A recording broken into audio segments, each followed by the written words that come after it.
Hey Evil Dead fans, it's Brett again, and right now I'm going over a few different things for this chainsaw build. It's for the Ash vs. Evil Dead chainsaw hand that's going to be built to about 99% accurate per all the stills and everything that I've gotten from the auction.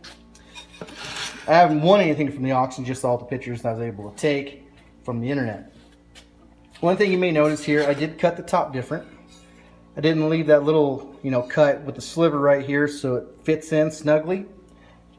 The reason why I did it originally like that, that's more of a novice thing, and I didn't want to get, have people cutting them up and messing it up. So what you want to do, if you're going to do a full cut like this, leave a little bit of an edge here, because if you cut this straight across here and straight across, this part's going to just disconnect completely. And that's not what you want. You want a nice solid piece. And when I do make the top, I do this with every one. From here to here is just a cap. It goes right over it and the rest of it slides into the body. I don't know if I covered that before, but that is very important. Another thing you may notice is this little edge that swoops down is gone. And they did that for Ash vs. Evil Dead. And what you want to do is right where it slopes down, that's where you want to hack it off. And then you want to round it off here and smooth it out. I may have a little more smoothing to do, not much more. Actually, cut into it a little bit here, but I can just fill that in. I cut into it when I was cutting this right here, cutting this piece. But before you do any cutting, I do suggest, if you're going to mount it from the top, which they do, that inner piece off of Ash vs. Evil Dead, what you want to do is you want to pre-drill these holes, which it's about an inch from the edge to another inch out, and try to center it up the best you can. And the bolts or screws that they use are an Allen head style. So depending on your size that you're going to use, you're going to want to drill the holes out properly and line them up. Don't stagger them out because it'll look like crap. And I'm not a big fan of the top bolts, but like I said, it's going to be about 99% screen accurate that we're doing here. And let me go over just a couple things for this inner piece. That's going to be the first piece I'm going to build for this, just because I want to actually tackle that. It's going to be fun to tackle that.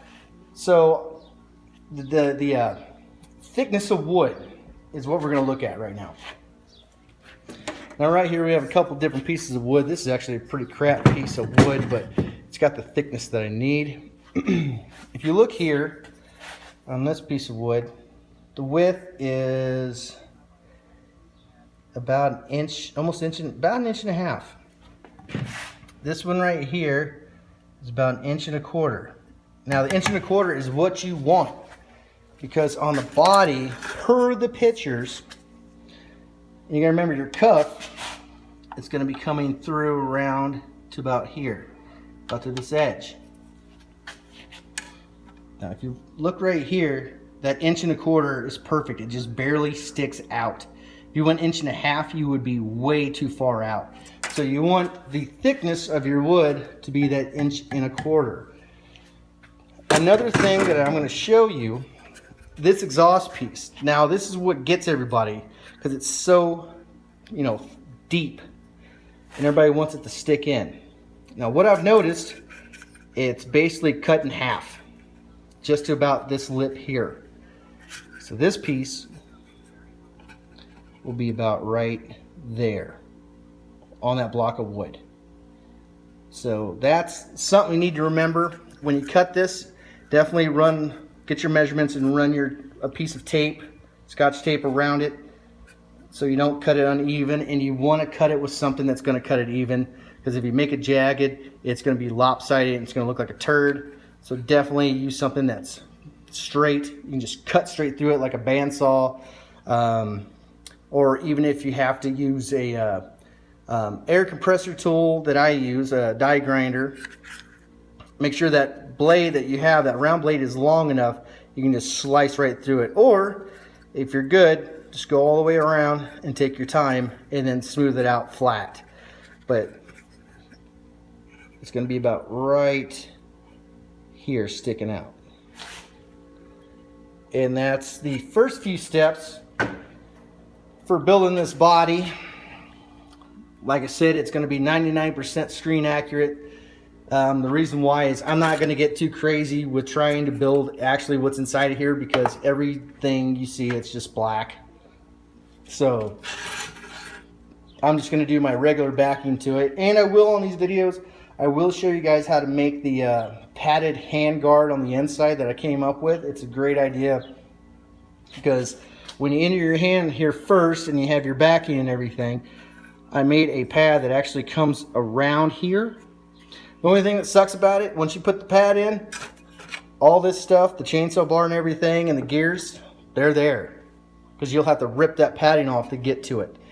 So I'll show you guys how to do that. Like, I got this done right now on this side. The only thing that is not going to be 100% screen accurate is going to be the exhaust piece, because I'm not a fan of the one they used. It's kind of thin. I'm going to use the ones I always use from Frankenvolt, and I really like his, and I have extra sitting around.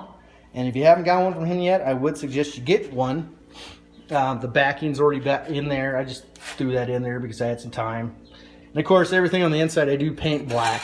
Once it's all done, it's all black, just for, you know, an extra look instead of seeing red inside. If there's any gaps, usually there's sometimes some right through here, like right there, but you can't see your hand regardless. So sometimes if you look in the bottom here and you see a little gap right there, that sunlight, that you won't see it from the outside. So that's the first steps right now. Remember, when you do this cut, make it as straight as possible, and I will show you guys a video on how to fix that if you guys do screw that up. Until next time, you guys have a great day. Bye.